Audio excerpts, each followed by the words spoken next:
Welcome back to the Farmstead Forum podcast, guys.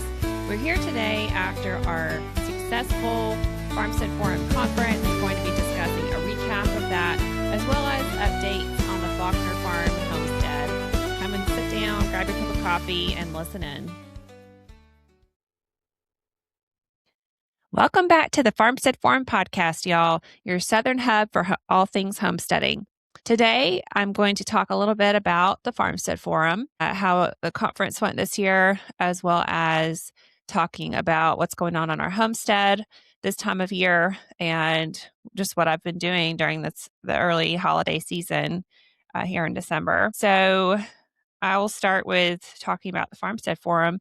I hope if you guys missed it, you really missed out. It was such an amazing conference. I think from the connections that were made between people, the learning from the speakers, the vendors, we had an amazing conference. I really don't know how I can top this one, but I hope that if you didn't join us this year, you'll join us for the next one.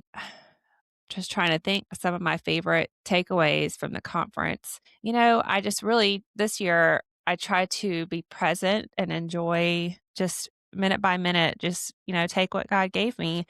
And I definitely met a lot of women who were like-minded, women who came up to me and they would say, "Hey, I see that there's a need for this." And I'll say, "Great. If that's your passion, I would love to incorporate that into the next conference." So those connections were made. Even just standing around while some of these talks were going on out in the barn, we had plenty of room to talk or mingle without disrupting the sessions. And just standing around with women, just speaking about Jesus and, what the Lord had laid on our heart. I don't know. The sense of community was unreal. I mean, it was just such a great time. And of course, the learning was phenomenal. The speakers we had, everything from our homeschooling speaker to dairy goat, dairy cow nutrition, talks about gardening, food fermentation, beekeeping. I mean, everything I had so many people come up to me and they're like, "Are these going to be recorded?" Because I'm having a really hard time deciding which one to go to. And they wanted to go to several during each time slot. And a little word on the recordings. I am working through looking at the recordings, and so far I've gone through one of the rooms. We used I'll say a less desirable camera because I thought of all the rooms that those topics would be maybe a little bit less popular. However, some of the audio is a little compromised on there. I'm still hoping that it'll be useful because some of the speakers spoke a little louder. It was a smaller room, so I didn't think that the speakers were necessary in that room. But I think that, we'll just do the best we can with the audio.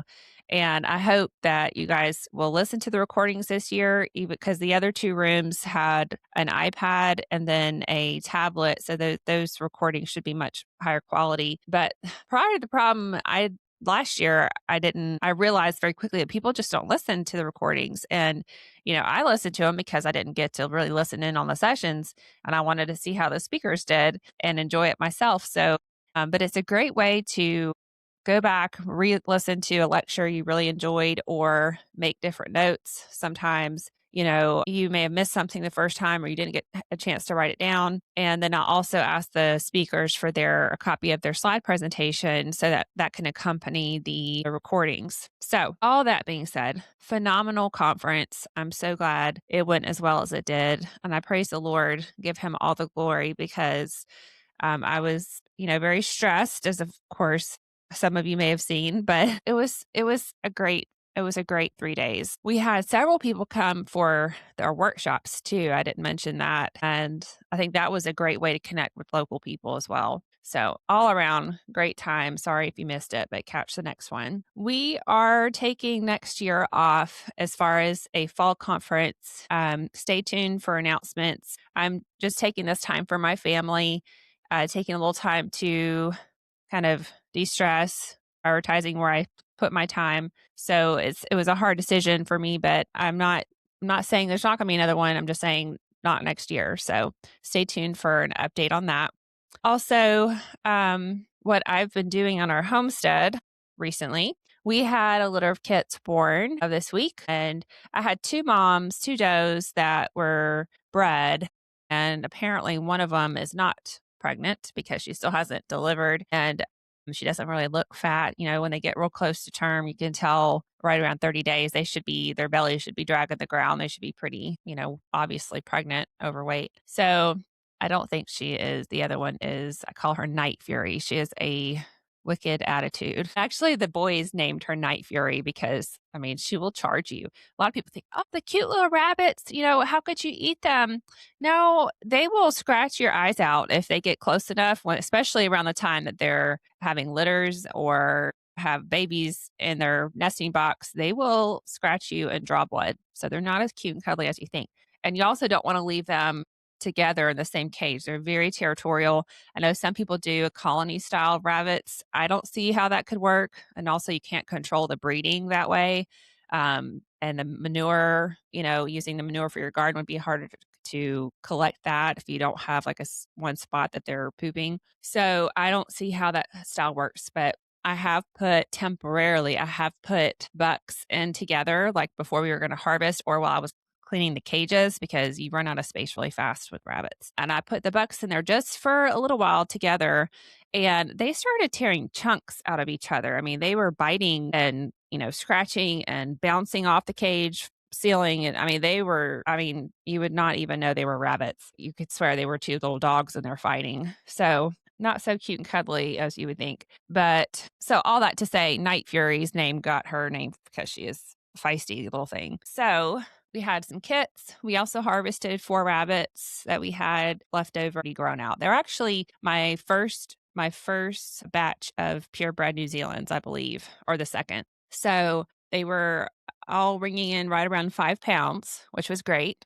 My weight issue was fixed by just changing my breeding stock. I'm still getting maybe 6 to 8 rabbits kits, per litter. So that's a little on the average side. I would like to see higher numbers just to make it more worth my time and maybe have to breed less times per year. So anyway, but those rabbits we harvested, the boys made their famous dog treats with the dehydrated feet, hides, the heads. They are still selling those at Tyus Mercantile. If any of you are local to the West Georgia area and you would like to go get some raw milk, pasture raised meat, and some one single ingredient dog treats, they are there. So, and after we harvested those rabbits, I had to move a bunch of rabbits around because I still had, up until like a week before my does were due to have their litter, I moved their babies out and weaned them. And they were a little older, I think, to wean. They were probably 9 or 10 weeks old.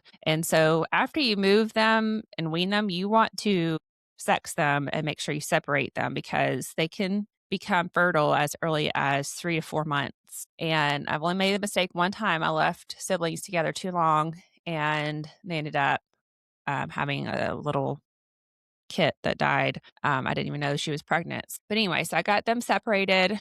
We have about 10 grouts right now. And then I did sell one little gray rabbit. That was one that was held at the Farmstead Forum as a little bunny I brought for kids to enjoy. And so she actually went to a good home. I know the mom that came, she was a nurse I used to work with in Billerica. So her little boy said, "Mommy, I want the gray rabbit." And I don't make a habit of selling our rabbits because we just raise them for meat, but I couldn't say no to her. So she came and got Hoppy, was the name that her son picked out. And they're very happy with Hoppy. Happy with Hoppy. Say that 10 times fast. So, and besides the rabbits, I don't have a whole lot going on. I have some volunteer plants out in the garden, but as far as gardening goes, so it's obviously wintertime in Georgia. It's December. I have a few collard greens that are growing in the garden. Those were just, like I said, volunteers from last year. And of course, I always have green onions. Once you plant the multiplying onions, you cannot get rid of those. They just literally keep multiplying. And so I actually cleared out from Thanksgiving, I cleared out sweet potatoes that I planted in planters close to the house. And I cleared out those. And then I put the green onions in there and then surrounded them with some hay from our pasture. And so that's all I have growing close to my house right now. That and my horseradish, which I think just got frozen when it dropped to 14 degrees the other day. and I had to pull all my citrus in about a month ago. So I have key limes, lemon trees. I have 3 of each. And then I have 1 Calamandan orange tree, which has yet to bloom. I think this is the first year it's going to produce anything because it's barely bloomed, I'll say. But this is the first year I've ever seen blooms on it. So we'll see if it produces anything. And yeah, so that's all my planting that I've been doing. I do have plans this spring to really ramp up my seed game. And so I'm going to go through all my seeds. I'm going to talk to my mom about this too, because since we share homestead property, I want for whatever we grow to serve both of our homes. So, but we're just going to go through all the seeds, decide what we'll eat, and plan our strategy around that as far as where to put stuff and our in the spring. But I'm going to plant a ton from seed in the spring, so we'll see how that goes. And also, I have been baking a lot. One of our teachers from this year's Farmstead Forum, her name is Beth Holland, and she talked about bread. She also talked about dehydrators, dehydration, food dehydration, and she gifted me this precious little tea time with Bread for Life. Bread for Life is the name of her business. So I have been going through this and, I've been looking at the recipes for the little, because I usually will drink coffee or something in the afternoon, but, you can make yourself a cup of herbal tea as well. But last night I made her chocolate chip scones and they are so good. The boys ate them up. They were scoping them out for breakfast this morning. They really enjoyed them. And what I love most about it is that it is a healthy breakfast treat or pastry. So, it has the freshly milled flour in it. All these recipes in her book have ingredient lists with, wheat berries and how much to use of soft white, hard white, or hard red. And so those are kind of hard to find unless you know where to look. So the only thing I did differently with this recipe was I used plain honey instead of the sucanat with honey, which I honestly had not heard of that. So I'm going to have to look into what that is. Hang on and I'll tell you real quick. So sucanat with honey is a sweetener that combines the natural cane sugar sucanat, which retains its molasses content, so that's rich in iron, with honey crystals. This blend offers a rich flavor and is less refined than regular white sugar, making it a popular choice for baking and cooking. I'm going to have to see if Azure carries that because I have never bought that. So basically, it's a cane sugar with molasses and honey. Okay.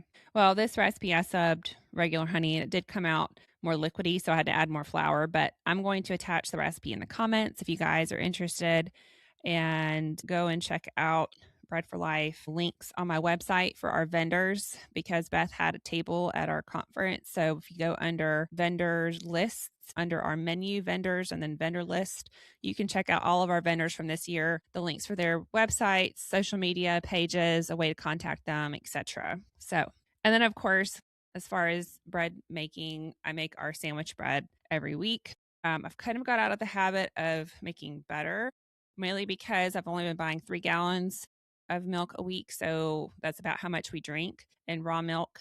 And so I haven't really been making the butter because will drink all of the milk. I do use the cream off the top of the older milk jugs that I leave in the back of the fridge.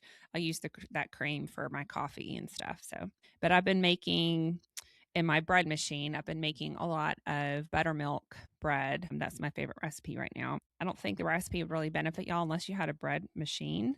So I probably won't attach that in the comments, but in the show notes. Anyway, so yeah, that's about all that's going on in the homestead right now. For activities, we just went to Chattanooga to see the Webster families. They're good friends of ours, and we went to the Chattanooga Aquarium. Came back sick with a tummy bug. Let me tell you, I wish it would have just hit us all at the same time because it seemed to pick us off one by one over a week and a half. So, but we seem to be through the worst of that now. But yeah, we had a great time in Chattanooga, and we have a Christmas play tonight. So the house is decked out in Christmas decor, and the boys are getting excited for Christmas. So we're just having a great, relaxing month. I know some of y'all probably like, wow, after the Farmstead Forum, Emily just tunes out. I really do, because it's like so much build up to the event. And then once it happens, I'm like, I can finally relax and have some time with my family. But huge load lifted with that being done, although it is bittersweet because I know it'll be a while before we have the next one. Let me know what y'all think. I have this idea for next year of doing a get together at the Ag Center in Carrollton.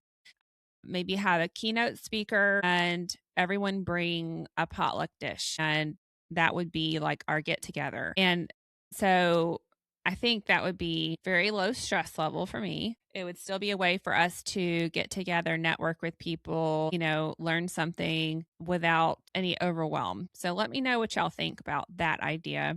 But I really enjoyed this year's conference. Thank you from the bottom of my heart, all of you who came, who supported, who attended the workshops. You guys really helped promote the Farmstead Forum vision by participating. And I will put out an announcement when I have the recordings available. I just have to get them all uploaded and on our website. So that takes a bit of time, and I'll probably have to do a little bit of editing. But once those are recorded, you'll get access. If you bought tickets to the Farmstead Forum, you will get free access to the recordings. If you did not buy a ticket, you could still purchase the recordings, and I haven't released the price for that yet. But I hope somebody will benefit from posting those. And you guys, if you have any questions, just reach out. Don't forget to like this video and let me know what kind of content you guys want to see coming up. I had an idea of doing a podcast with a couple of Homestead women that, just like an episode or maybe a series where we talk about what all we're doing on the homestead or things we've thought about doing, plans and upcoming things. Let me know if that's something you guys would be interested in, or if you want more just topic type of videos, I can stick to that. But yeah, thank you guys for listening. Hope you'll have a Merry Christmas and a Happy New Year, and we'll talk to you soon. Hey, thanks for listening. Join our Facebook group and follow us on Instagram for the latest updates. Subscribe to our YouTube channel and visit our website for upcoming events. For sponsorship opportunities, reach out to us through our website. See you next time.